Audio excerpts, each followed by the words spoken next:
Jõuluvana kingikotis ei tarvitse sugugi olla mitte sellised pakid, mis sinna mõnusasti lahedalt ära mahuvad ja mis siis vana saab endale õla peale tõsta, vaid mõni kink võib olla ka selline, mis käruga kohale tuuakse. Ning miks mitte teha üks selline kulutus, et osta endale jõuluks uus kodumasin.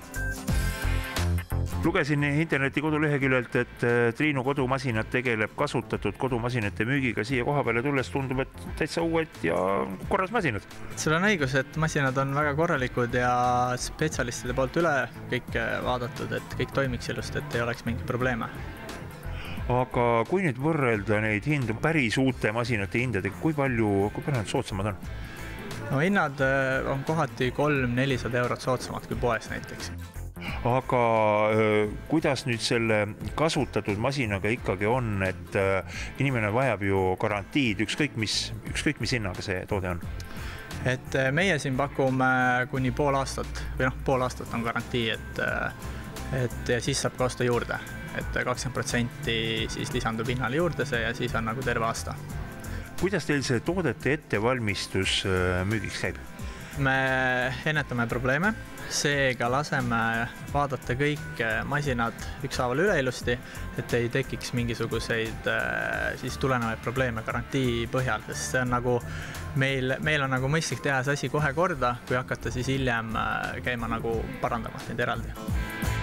Milliseid kodutehnika-seadmeid teie juurest leida võib? Keraamilised pliidiplaadid, ahjud, külmkapid, kuivatusmasinad, nõudepesumasinad, tavalised pesumasinad ja muidugi pakume ka ise kohaletoomisteenust. Milliseid kaubamärke siit teie juurest leida võib?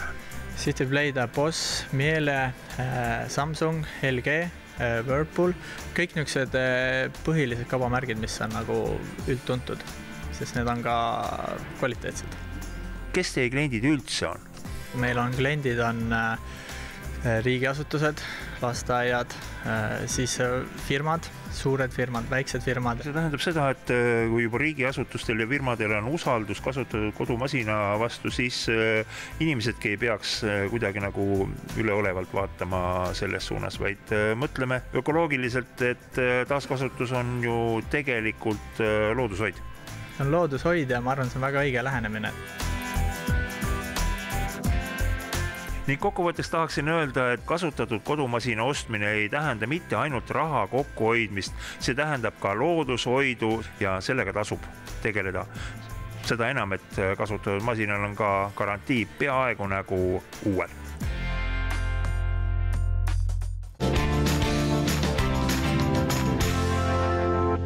Teeme siinkohal meie saatesse väikese pausi ja jätkame mõne minuti pärast.